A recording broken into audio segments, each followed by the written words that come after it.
Bulletin का बाकायदा आगाज करेंगे और सबसे पहले आपको बताएं कि वज़ीर आला सिंध मुराद अली शाह की ज़ेर सदारत इजलास में कोरोना टास्क फोर्स के अहम फैसले। कोरोना की बढ़ती सूरत हाल पर सिंध हुकूमत का सख्त इकदाम करने का फैसला। अवामी मकामात पर मास्क पहनना लाजमी करार दे दिया गया।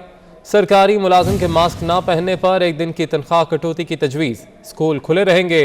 शादी तकरीबात में खाना बॉक्स में देने की हिदायत। तमाम सरकारी और निजी अस्पतालों का सर्वे भी किया जाएगा। कराची में कोरोना के हमलों में तेजी आई तो सिंध हुकूमत ने SOPs पर सख्ती से अमल दरामद कराने की ठान ली। वज़ीर आला सिंध सैयद मुराद अली शाह की ज़ेर सदारत कोरोना टास्क फोर्स का इजलास हुआ। अवामी मकामात पर मास्क पहनने लाजमी करार दे दिया गया। इजलास में फैसला किया गया कि वैक्सीनेशन मुहिम पूरे सूबे में तेज की जाएगी। SOPs पर सख्ती से अमल दरामद कराया जाएगा। जो सरकारी अफसरान मास्क नहीं पहनेगा उसको जुर्माना किया जाएगा। जुर्माने में एक दिन की तनख्वाह की कटौती करने की तजवीज़ है। शादी हॉल्स, मार्केट्स, अवामी मकामात पर मास्क पहनना लाजमी करार दिया गया। मार्केट्स में वैक्सीन किए गए अफराद के दाखिले की इजाजत होगी। इंतजामिया को वैक्सीनेशन कार्ड का रिकॉर्ड चेक करना लाजमी होगा। कोरोना टास्क फोर्स में स्कूल खुले रखने का फैसला किया गया। तमाम अस्पताल, सरकारी और निजी अस्पतालों का सर्वे किया जाएगा। सर्वे में अस्पतालों की गुंजाइश का जायजा लिया जाएगा। अस्पतालों में गुंजाइश से मुतल्लिक बताया जाएगा। वज़ीर आला सिंध कहते हैं कि कोरोना केसेस में इजाफा एहतियाती तदाबीर ना अपनाने का नतीजा है। अवाम ताउन करेंगे तो इस जारी कोरोना लहर पर भी कंट्रोल हो जाएगा। कोरोना के बढ़ते वार NCOC की इस्लामाबाद में अहम बैठक। इजलास में कोरोना की बिगड़ती सूरत हाल पर मुजव्वज़ा बंदिशों पर तबादला ख्याल किया गया। इजलास में सूबों खुसूसन सिंध के साथ बढ़ती वबा के कंट्रोल के लिए राब्ते बढ़ाने का फैसला किया गया है। इसी वाले से मजीद बात करेंगे। हमारे नुमाइंदे अवैस कियानी हमारे साथ मौजूद हैं। अवैस, इजलास का अहवाल बताइएगा। जी, कमांड कंट्रोल सेंटर में नहायत ही अहम इजलास हुआ है जिसमें अहम फैसले भी लिए गए हैं। सबसे बड़ा फैसला तो जो अंदरूनी मुल्क जो चलने वाली परवाज़ें हैं उसमें जो कैटरिंग है, जो खाने के पर जो है पाबंदी की बात की गई है, हिदायत की गई है। और उसके साथ जो ट्रांसपोर्ट जो चल रही है वहाँ पर जो खाने और जो स्नैकिंग का जो मामला था उसको जो है फौरी तौर पर उस पर पाबंदी लगाने के अहकाम जारी किए गए हैं। इसके साथ सबसे जो अहम बात है, जो बढ़ते हुए केसेज़ हैं उनको मद्देनज़र रखते हुए जो SOPs पर अमल दरामद के हवाले से स्पेशली तौर पर तालीमी इदारों में और उसके साथ जो दीगर जो तकरीबात हैं, समाजी जो तकरीबात हैं, शादी और इंडोर और आउटडोर तमाम तर जो एक्टिविटीज़ हैं उस पर जो है तजवीज़ जो है वो तलब कर ली गई हैं और उस पर गौर होगा। सोमवार को, पीर को नहायत ही अहम NCOC में जो है वो इजलास होने जा रहा है जिससे मज़ीद पाबंदियाँ लगने का भी ख़तरा है, इम्कान है। इसमें बताया ये जा रहा है कि जो सूबाई जो वज़ीर जो तालीम है और सेहत, इन दोनों के सेपरेट जो है वो इजलास भी तलब किए गए हैं, तजवीज़ ली जाएंगी। सिंध में जो बढ़ते हुए केसेज़ हैं उस हवाले से फैसला किया गया है कि वहाँ पर जो है उनसे मुकम्मल तौर पर सिंध गवर्नमेंट से रब्ता किया जाएगा और डिटेल्स जो हैं वो शेयर की जाएंगी। और उसके साथ जितने भी जो हॉस्पिटल्स हैं, सरकारी हॉस्पिटल्स, वहाँ पर सर्वे के हवाले से अहकाम दिए गए हैं कि सर्वे किया जाए। ऑक्सीजन सिलेंडर्स, बेड्स पे हवाले से जो है वो सर्वे किया जाए। और सबसे अहम बात जो इस्लामाबाद में जो हमें नज़र आ रही है कि जो 1% से जो केसेस बढ़ के 6% हो चुके हैं, इस हवाले से जो डिस्ट्रिक्ट हेल्थ ऑफिसर है उनकी तरफ से ख़त भी लिख दिया गया है ज़िला इंतज़ामिया को कि SOPs की जो अमल दरामद करवाया जाए और जो खिलाफ वर्जियाँ जो हो रही हैं उस पर जो है एक हिकमत अमली मुरतब की जाए। NCOC का ये फैसला हुआ है कि तमाम तर जो है हंगामी बुनियादों पर इक़दामात लेने हैं आगे तालीमी इदारों में और उसके साथ सेहत के जो वज़रा हैं जो सूबों के साथ उनके साथ मिलकर जो है फैसला लेना है। लेकिन जो ट्रांसपोर्ट है उसमें जो खाने पीने की और स्पेशली जो अंदरूनी ममालिक जो परवाज़ें जो चल रही हैं वहाँ पर जो है जो कैटरिंग और जो खाने के जो मामलात है उन पर पाबंदी लगाई गई है। और ये हदायत की गई है कि जो मास्क है, फेस मास्क, उस पर अमल दरामद जो है वो यकीनी बनाया जाए। ये तमाम तर मामलात हैं जिन पर NCOC ने जो है आज हदायत जारी की हैं। ठीक है, बहुत शुक्रिया अवैस, आपने तफसीलन अपडेट किया। वज़ीर इत्तलात सईद गनी कहते हैं कि इम्कान है पेट्रोल की कीमत अब 150 रुपये से बढ़ जाएगी। LNG बर वक्त नहीं मंगवाई गई, इसकी सज़ा आवाम को क्यों दी जा रही है? कराची की इंडस्ट्री को गैस नहीं मिल रही, इंडस्ट्रीज बंद हो रही हैं। सिंध में बाज़ जमातें बल्दियाती कानून के खिलाफ एहतजाज कर रही है।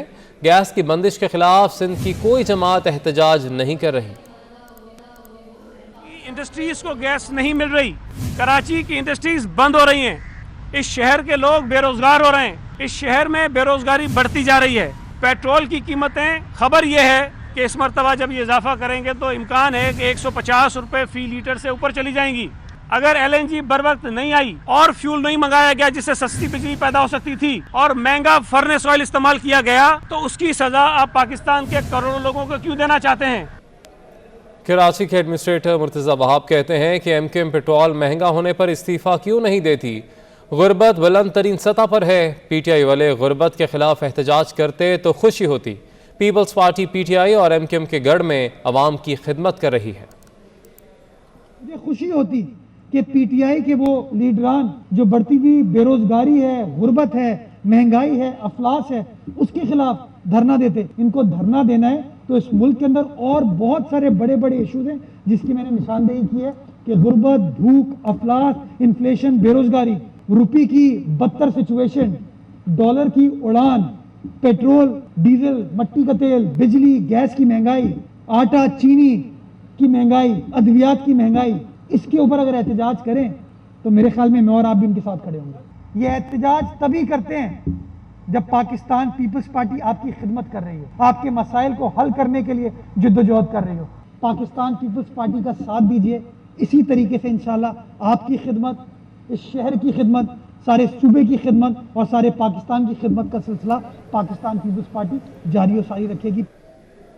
हुकूमत सिंध का विफाक से शदीद एहतजाज। महकमा तवानाई हुकूमत सिंध ने विफाकी वज़ीर हमाद अज़हर को ख़त लिख दिया। विफाक के पास सलाहियत नहीं तो सुई सदन गैस कंपनी हमारे हवाले करें। हमाद अज़हर साहब, हम गैस की पैदावार और दुरुस्त तकसीम करके दिखा सकते हैं। आइन का आर्टिकल 158 2/3 पैदावार पर इस्तेमाल का हक देता है। ये ख़त लिखा गया है सिंध हुकूमत की जानिब से। हुकूमत सिंध का विफाक से शदीद एहतजाज। महकमा तवानाई हुकूमत सिंध ने विफाकी वज़ीर हमाद अज़हर को ख़त लिख दिया। विफाक के पास सलाहियत नहीं तो सुई सदन गैस कंपनी हमारे हवाले करें। हमाद अज़हर साहब, हम गैस की पैदावार और दुरुस्त तकसीम करके दिखा सकते हैं।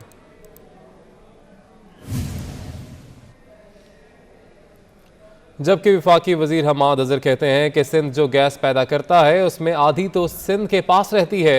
सिंध के पास उसकी अपनी गैस वैसे ही मौजूद है। परवेज़ खटक ने हल्के में नए कनेक्शन से मुतल्लिक बात की। मैं गैस की सूरत हाल पर उन्हें ब्रीफिंग दी। परवेज़ खटक गैस की ब्रीफिंग पर सूरत हाल पर मुतमईन हुए। गैस बनाता है, आधी तो वो नॉन पाइपलाइन क्वालिटी गैस होती है, यानी वो सिंध से बाहर आ ही नहीं सकती। तो आधी गैस तो वैसी सिंध के अंदर है। जो पाइपलाइन क्वालिटी गैस भी वो बना रहा है उसकी भी अक्सरियत सिंध में ही इस्तेमाल हो रही है। और इस वक्त जो है वो सिंध जो है वो उसके अंदर LNG भी इस्तेमाल हो रही है। तो ये कहना उनका कि जी सिंध की गैस जो है वो सिंध को दे दें, सिंध की पहले ही अक्सरियत गैस सिंध के अंदर इस्तेमाल हो रही है। अभी भी आप देख लें कि अक्सर जो इंडस्ट्री सिंध में लगी हुई है वो 500-600 रुपए के टैरिफ पर लगी हुई है। पंजाब में जो अक्सर लगी हुई है वो 2700 रुपए की लगी हुई है, क्योंकि सिंध जो है वो उसको लोकल गैस का जो है वो पहला हक दिया। उन्होंने ये नहीं कहा कि KP के अंदर गैस नहीं मिल रही, उन्होंने कहा कि मेरे हलके के अंदर नए गैस के कनेक्शंस जो हैं वो बंद हैं और नए गैस के कनेक्शंस जो हैं वो खोले जाएं। तो उसके हवाले से उनकी जो गुफ्तगू इमरान खान साहब ने मुझे कहा कि ब्रीफिंग दे, मैंने ब्रीफिंग दी और फिर उन्हें बताया गया और मैंने समझता हूं हमने उन्हें राजी किया। एहसन इकबाल की न्यूज़ कॉन्फ्रेंस जारी है। अभी आपको बताएं कि मुत्तहिदा कौमी मूवमेंट पाकिस्तान के ज़ेर एहतमाम फवारा चौक पर एहतजाजी मुजाहरा किया जा रहा है। मुजाहरा सिंध में बल्दियाती कानून में तरमीम के खिलाफ किया जा रहा है। एहतजाजी मुजाहरे से convener MQM Pakistan doctor Khalid मकबूल सिद्दीकी खिताब करेंगे। मज़ीदी तफसील जानेंगे, हमारे नुमाइंदे हसन अब्बास हमारे साथ मौजूद हैं। हसन, बताएगा इस मुजाहरे के हवाले से? बिल्कुल ज्वाइंट अपोजिशन की जानिब से जो है वो सिंध में तरमीमी बल्दियाती बिल जो है उसके खिलाफ एहतजाज किया जा रहा है। MQM, PTI और GDA मिल के जो है वो इस बिल के खिलाफ एहतजाज कर रही हैं। फवारा चौक पे जो है वो एहतजाज के लिए कारकुनान की आमद का सिलसिला जो है वो शुरू हो चुका है। हमें दिख रहा है कि आज जो कारकुनान यहाँ पर आए हैं वो 3 मुख्तलिफ जमातों से हैं। किसी ने जो है वो MQM का परचम हाथ में थामा हुआ है, किसी ने PTI का और किसी ने फंक्शनल लीग का। बाकायदा तौर पे जो है वो आज हमने देखा कि सिंध की 3 बड़ी सियासी जमातें जो हैं वो मुश्तरका तौर पे एहतजाज कर रही हैं। और कराची की सियासत में ये काफ़ी टाइम बाद इस तरह का कोई एहतजाज जो है वो हमें दिखाई दिया है। ख़ास तौर पे MQM, PTI और फंक्शनल लीग तीनों मिलकर पहली मरतबा जो है वो कोई एहतजाज इस तरह का कर रही हैं और वो भी सिंध हुकूमत के खिलाफ ये एहतजाज किया जा रहा है। बताया ये जा रहा है कि MQM के जो कन्वीनर है खालिद मकबूल सिद्दीकी वो यहाँ पे एहतजाज के शुरा से खिताब करेंगे। उसके अलावा PTI के कायदीन भी यहाँ पर मौजूद हैं, जिसमें अभी तक खुर्रम शेर जमान, बिलाल गफ्फार और उनके दीगर MNA MP यहाँ पर पहुँच चुके हैं। GDA की अगर हम बात करें तो हसनैन मिर्ज़ा और सरदार रहीम साहब जो हैं वो GDA की नुमाइंदगी करते हुए अब तक दिखाई दे रहे हैं। बाकायदा तौर पे अब से कुछ देर के बाद एहतजाज का आगाज़ होगा, उसके बाद कायदीन की तकरीरों का सिलसिला जो है वो शुरू होगा। बताया ये जा रहा है कि आज ज्वाइंट अपोजिशन की जानिब से जो है वो लाए अमल का ऐलान किया जाएगा और इस जो इनका एहतजाज है ये भी कहा जा रहा है कि इसका दायरा वसी किया जाएगा, दायरे को भी वसी किया जाएगा एहतजाज के। बहुत शुक्रिया हसन अब्बास, आप हमें तफसीलन अपडेट थे कि डीजी इंसानी हुकूक की इस्लामाबाद हाईकोर्ट में जमा कराई गई रिपोर्ट में जेलों में ताकतवर तबके की मनमानियों, कैदियों से पैसे लेकर सहूलियात फराहम करने के इंकशाफ हुए हैं और जेल हुकाम ने तस्लीम किया है कि उन पर एलीट की जानिब से शदीद सियासी दबाव डाला जाता है। मजीद भी जानेंगे हमारे नुमाइंदे एहतशाम क्यानी से। एहतशाम बताएगा इस रिपोर्ट में मजीद क्या इंकशाफात सामने आए हैं? जी आपको बताएं कि बकर जेल के कैदी ने इस्लामाबाद हाई कोर्ट के चीफ जस्टिस सतर मिनल्ला को ख़त लिखा था जिसमें उन्होंने अडयाला जेल और दीगर जेलों में इंसानी हकूक़ की पामालियों, रिश्वत, करप्शन और इन तमाम जराइम का से आगाह किया था। उस ख़त को अदालत ने दरख्वास्त में मुंतकिल करके उस पर समाअत की और डीजी इंसानी हकूक़ की सरबराही में एक कमेटी कायम की थी और उस कमेटी ने अदालत में रिपोर्ट जमा करानी थी। अदालत में जो रिपोर्ट जमा कराई गई उसमें ये इंकशाफात हुए हैं कि अडयाला जेल में 62 कैदी जो हैं वो रिश्वत के ज़रिए अपनी मनमानियाँ दिखाते हैं। इसके साथ ही उन्होंने ये भी लिखा रिपोर्ट में कि ये भी इंकशाफ हुआ है कि जो 62 एलीट हैं उनकी जानिब से जेल हुकाम पर बहुत दबाव डाला जाता है और मरी और मियाँवाली और जेलम की जो जेलें हैं उनसे कैदियों को बाअसर लोगों के दबाव पर अडयाला जेल में मुंतकिल किया जाता है। ये चीज़ें लिखी गई हैं। इसके साथ ही ये भी लिखा गया है कि जेल हुकाम जो हैं वो कैदियों पर दबाव डालते हैं और दबाव डालकर उनसे माली फ़ायदा भी हासिल करते हैं। बकर के जो कैदी हैं उन्होंने ये कहा था कि उनसे भी रिश्वत ली गई और उस रिश्वत के हवाले से जब तहकीकात की गई तो रिपोर्ट में ये लिखा गया कि उनसे 1,40,000 रुपये जो लिए गए थे रिश्वत के तौर पर, उनकी रसीदें भी उन्होंने फराहम की और ये साबित हुआ कि वो रकम भी जेल हुकाम को रिश्वत के तौर पर फराहम की गई थी। रिपोर्ट में ये लिखा गया है कि जेल हुकाम की इंसानी हकूक़ से मुताल्लिक या जेल में किस तरह से ट्रीट किया जाना है मुलजमों को या कैदियों को, उस मुताल्लिक कोई ट्रेनिंग मौजूद नहीं है। उनकी इस हवाले से ट्रेनिंग की ज़रूरत है। इस्लामाबाद हाई कोर्ट में ये रिपोर्ट जमा कराई गई थी और ये इब्तदाई रिपोर्ट है जिसमें इन तमाम चीज़ों का इंकशाफ हुआ है। अदालत ने ये राय मांगी थी कि इन तमाम इंसानी हकूक़ की पामालियों को किस तरह से ख़त्म किया जा सकता है और ये जो तमाम जो आम लोगों के साथ वहाँ पे भी इस्तेसाल होता था उस पर नेल्सन मंडेला को कोट किया था अदालत ने कि नेल्सन मंडेला ने कहा था कि अगर किसी मुआशरे में का जो तौर तरीके हैं उसको समझना हो तो उसकी जेलों को देख लें। ठीक है एहतशाम क्यानी, आपने इस हवाले से हमें तफसीलन अपडेट किया, बहुत शुक्रिया आपका। पंजाब में डिप्टी कमिश्नर्स के बार बार तबादलों का सिलसिला रुक ना सका। 6 अजला के डिप्टी कमिश्नर्स को एक बार फिर तब्दील कर दिया गया। डीसी हाफिजाबाद और डीसी खानेवाल भी तब्दील, तबादले का नोटिफिकेशन जारी कर दिया गया है। डिप्टी कमिश्नर हाफिजाबाद राना सलीम अहमद खान को तब्दील करके OSD बना दिया गया है। उनकी जगह मोहम्मद आसिफ रज़ा को डीसी हाफिजाबाद तैनात कर दिया गया है। डीसी खानेवाल आगा ज़हीर अब्बास शहराजी को भी OSD बना दिया गया है। उनकी जगह पर सलमान खान को डीसी खानेवाल तैनात कर दिया गया है। सलमान खान इससे कबल वज़ीर आला पंजाब PSO भी थे। जबकि आपको बताएं कि डीसी राजनपुर अहमद नायक को ट्रांसफ़र करके डिप्टी सेक्रेटरी महकमा ख़जाना तैनात कर दिया गया है। अदनान महमूद आवान को डिप्टी कमिश्नर राजनपुर लगा दिया गया है। डीसी लिया असफर ज़िया को OSD बना दिया गया है, जबकि उनकी जगह मोहम्मद शहबाज हुसैन को डीसी लिया लगा दिया गया है। डीसी साहिवाल वाजिद अली शाह को ट्रांसफ़र करके OSD बना दिया गया है, जबकि मोहम्मद अवैस मलिक को उनकी जगह डीसी साहिवाल तैनात कर दिया गया है। डीसी नारोवाल नबीला इरफान को OSD बना दिया गया है, जबकि उनकी जगह सबा असगर अली को डीसी नारोवाल लगा दिया गया है।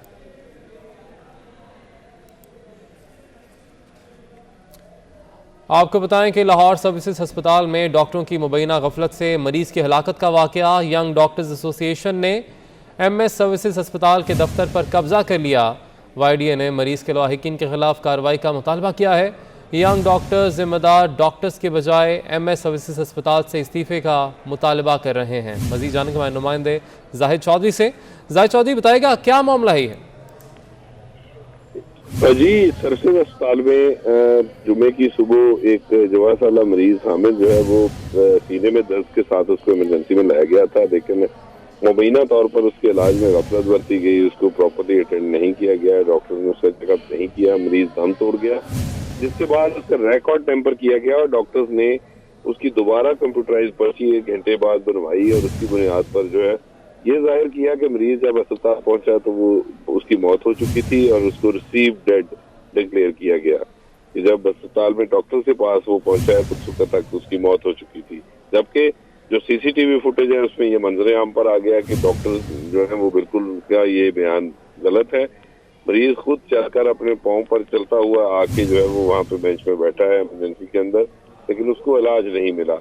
ये सारी सूरत हाल पर अभी तक कोई पेशरफ्त इंक्वायरी के हवाले से तो नहीं सामने आ सकी, लेकिन आज यंग डॉक्टर्स ने इस पर एहतजाज किया इस वाक़े पर और उल्टा चोर कोतवाल को डांटे के मुस्ताक यंग डॉक्टर्स ने बजाय इसके कि जुम्मेदारान के खिलाफ कार्रवाई का मुतालबा करते उन्होंने एमएस के इस्तीफे का मुतालबा किया और इसके साथ साथ जो बदकिस्मत जो मुतासरा खानदान है जो लवाहिकीन है मरीज के उनके खिलाफ कार्रवाई का भी मुतालबा करते रहे। और मगर सीसीटीवी फुटेज में सब कुछ वाजे हो गया है। जाहिद चौधरी हमें अपडेट कर रहे थे, बहुत शुक्रिया आपका। मरी में सयाहों के दाखिले पर पाबंदी बरकरार रखने के खिलाफ ताजरों ने शटर डाउन हड़ताल कर दी है। मरी में तमाम दुकानें और कारोबारी मराकज़ बंद हैं, जबकि ताजरों का कहना है कि उनका मौशी कत्ल बंद करने के लिए सयाहों के दाखिले पर पाबंदी ख़त्म की जाए। तफसीलात जानेंगे हमारे नुमाइंदे हैदर अली से। हैदर, आगाह कीजिएगा। जी बिल्कुल, इस वक्त मैं शवाला मुसियाड़ी लिंक रोड पे मौजूद हूँ और आज भी सियाहों की मरी आमद पर पाबंदी बरकरार है। आज भी सियाहों को टूल प्लाजे से वापस भेजा जा रहा है। मरी में सुनसानी है, वीरानी है, दुकानें बंद हैं। मैं आपको ये बताता चलूँ कि आज अंजुमन ताजरान मरी और होटल एसोसिएशन मरी की जानिब से मरी में मुकम्मल शटर डाउन की कॉल दी गई थी और इस वक्त मरी के अंदर मुकम्मल शटर डाउन है, दुकानें बंद हैं। सियाह तो मौजूद नहीं है, लेकिन जो मकामी लोग हैं उन्हें सफ़र में भी मुश्किलात का सामना करना पड़ रहा है। मेरे साथ एक शहरी है, इन्हीं से जानते हैं कि वो क्या कहते हैं। हमारे लिए इंतहाई अफसोस की मुकाम है कि मरी को बंद रखा गया है। उसका एक तरह से माशी कत्ल है। ताजिर हैं, आपके भाई हैं, मुसलमान हैं, पाकिस्तानी हैं, वही रब आपका भी है, वही रब इनका भी है। बहुत सारी लोगों ने सोचा कि शायद सारी दुनिया एक जैसी है, सारी दुनिया एक जैसी नहीं है। मरी को अब खोलें ताकि इसकी रौनकें बहाल हो। मैं आपको बताता चलूं कि इस वक्त बड़ी तादाद में शुरका मुजाहिरीन मुसियाड़ी चौक में मौजूद है और उनका मुतालबा है कि मरी की सियाहत को जल्द से जल्द ठीक है हैदर, आप हमें अपडेट कर रहे थे, शुक्रिया आपका। एक्सचेंज कंपनी एसोसिएशन के जनरल सेक्रेटरी जफर पराचा का कहना है कि अफगानिस्तान को बरामदात से पाकिस्तानी रुपये पर शदीद दबाव है। हुकूमत अफगानिस्तान के साथ ट्रांजिट ट्रेड की तरह पाकिस्तान और अफगान बरामदात को भी बैंकिंग चैनल से करने के लिए इकदाम उठाए। मजीद तफसील जानेंगे हमारे नुमाइंदे अशरफ खान से। अशरफ, आगाह कीजिएगा। पाकिस्तान और अफगानिस्तान की ट्रेड की बात करें तो एक्सपोर्ट के मसाइल आए हुए हैं और एक्सचेंज कंपनी एसोसिएशन ने तजवीज़ दी है, क्योंकि जो एक्सपोर्ट की रिसीप्ट आती हैं वो डिपॉजिट हो जाते हैं, लेकिन एक्सपोर्ट के नाम पे वो नहीं जाता है, वो पाकिस्तान में ही यहाँ पर वापस आ जाता है। तो ये इश्यूज़ हैं, उसके ऊपर जो है एक्सचेंज कंपनी के जो जनरल सेक्रेटरी जफर पराचा हमारे साथ मौजूद हैं, जानते हैं इसके क्या असरात हो रहे हैं रुपये की कदर पर। जी सर, क्या असरात हो रहे हैं इसके? देखिए जनाब, ये जो अभी तो इसके असरात बहुत ख़राब आ रहे हैं, क्योंकि जो एक्सपोर्टर है वो डॉलर यहीं से ख़रीद के अपने अकाउंट में जमा करा देता है एडवांस पेमेंट के नाम के ऊपर, और वो यहाँ डिमांड क्रिएट हो रही है उसकी बहुत ज़्यादा, जो कि अब एक्सचेंज कंपनी से तो वो नहीं ख़रीद सकते, लेकिन ग्रे मार्केट से ख़रीद रहे हैं। और ग्रे मार्केट में डॉलर का रेट पिशावर में तकरीबन इस वक्त 190 रुपये है। तो अगर जैसे कि हमारी मुतालबा है या हमारी तजवीज़ है कि भाई ये थ्रू बैंकिंग चैनल होना चाहिए जैसे कि और ममालिक से होता है, अगर ये डॉलर्स थ्रू बैंकिंग चैनल आएंगे एडवांस में या आफ्टर शिपमेंट, तो डॉलर बहुत ज़्यादा। ठीक है, आपने अपडेट किया इस हवाले से, बहुत शुक्रिया आपका। न्यूज़ स्टूडियो से फिल वक्त इतना।